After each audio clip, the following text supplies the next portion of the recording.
बिस्मिल्लाहिर्रहमानिर्रहीम। अस्सलाम वालेकुम। आज मैं जिस बीमारी के मुतालिक बात करूँगा वो है एटोपिक एक्जिमा। इसकी क्या अलामात होती हैं, इसका क्या इलाज है और इससे कैसे हम बच सकते हैं, यानी इसके सिम्टम्स को और इस बीमारी को हम कैसे मिनिमाइज़ कर सकते हैं।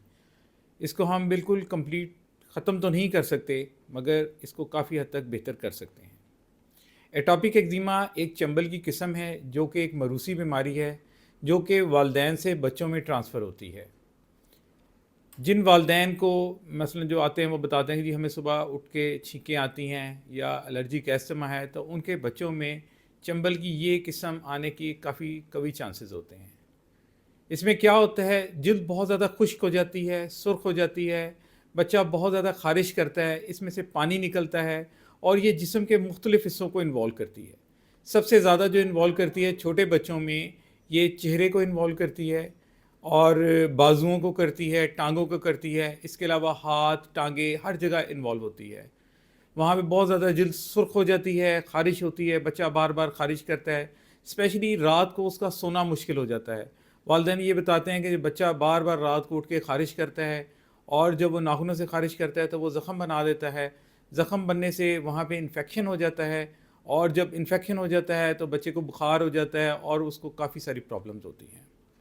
नाखूनों में चेंजेस आती हैं, वहाँ पे छोटे छोटे जो है ना सुराख से बन जाते हैं और बहुत ज़्यादा ख़ारिश करने से नाखून जो होते हैं वो बहुत ज़्यादा चमकदार भी हो जाते हैं।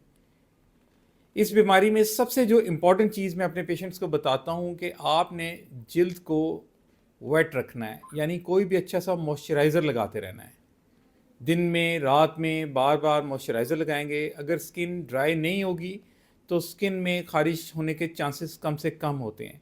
जब स्किन खुश्क हो जाती है तो इसमें ड्राइनेस की वजह से बहुत ज़्यादा ख़ारिश के चांसेस बढ़ जाते हैं।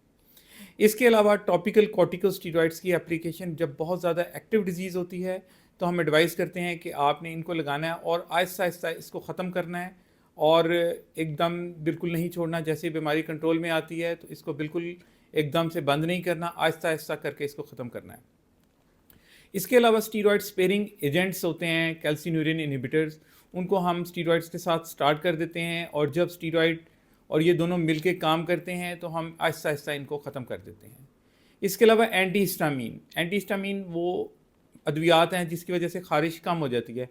वैसे तो एंटीहिस्टामीन का कोई रोल नहीं है इसमें, मगर ऐसे एंटीहिस्टामीन जो कि नींद दिलाते हैं, जिस तरह क्लोरफेनिरामीन मेलिएट है, तो ऐसे एंटीहिस्टामीन को हम यूज़ करते हैं, बच्चों को हम रात को देते हैं ताकि वो सुकून से सो जाएं।